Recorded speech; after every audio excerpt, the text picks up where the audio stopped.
چلتا ہے خنجر تو چلے میری رگوں پر، چلتا ہے خنجر تو چلے میری رگوں پر، خودی بیچ کے اپنی میں کبھی جھک نہیں سکتا۔ مٹنے کو تو یہ دنیا بھی مٹ سکتی ہے، لیکن مٹنے کو تو یہ دنیا بھی مٹ سکتی ہے، لیکن تاریخ کے اوراق سے میں مٹ نہیں سکتا۔ ڈاکٹر عبدالقدیر خان ایک مایا ناز اسکالر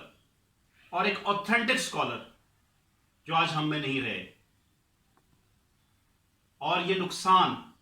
صدیوں ہمیں یاد رہے گا۔ ایک ایسا شخص جس کے انگ انگ سے پاکستان ٹپکتا تھا، جس نے صرف پاکستان کے بارے میں سوچا۔ آج ہزاروں ایٹمی سائنسدان مختلف ممالک سے تعلق رکھنے والے بیرون ممالک میں ایک پرتعیش زندگی گزار رہے ہیں، اور اس شخص نے پاکستان کو چنا اور پاکستان کے دفاع کو ناقابل تسخیر بنا دیا۔ ناظرین،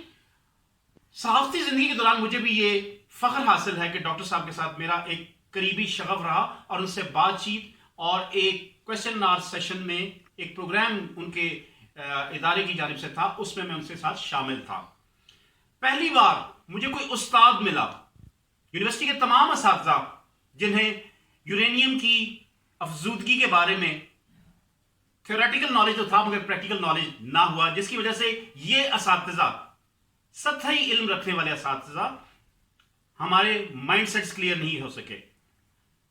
اس شخص نے، میں سلام پیش کرتا ہوں ڈاکٹر عبدالقدیر خان کو، جس طریقے سے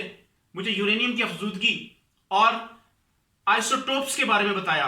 اور ان کی کنفیگریشنز کے بارے میں بتایا، ان کی ساخت کے بارے میں بتایا، ان کی ایک ایک ڈیٹیلز، ایک ایک جزیات کے بارے میں بتایا، فریکوینسی، کمبائننگ کیپیسٹی، اور کون سا ایسا وہ ٹاپک تھا جس میں اس شخص نے مجھے نہ بتایا۔ اور میں سمجھتا ہوں اس شخص کو سائنس کی ایک ایک چیز پر ید طولہ حاصل تھا، مگر اس شخص کے ساتھ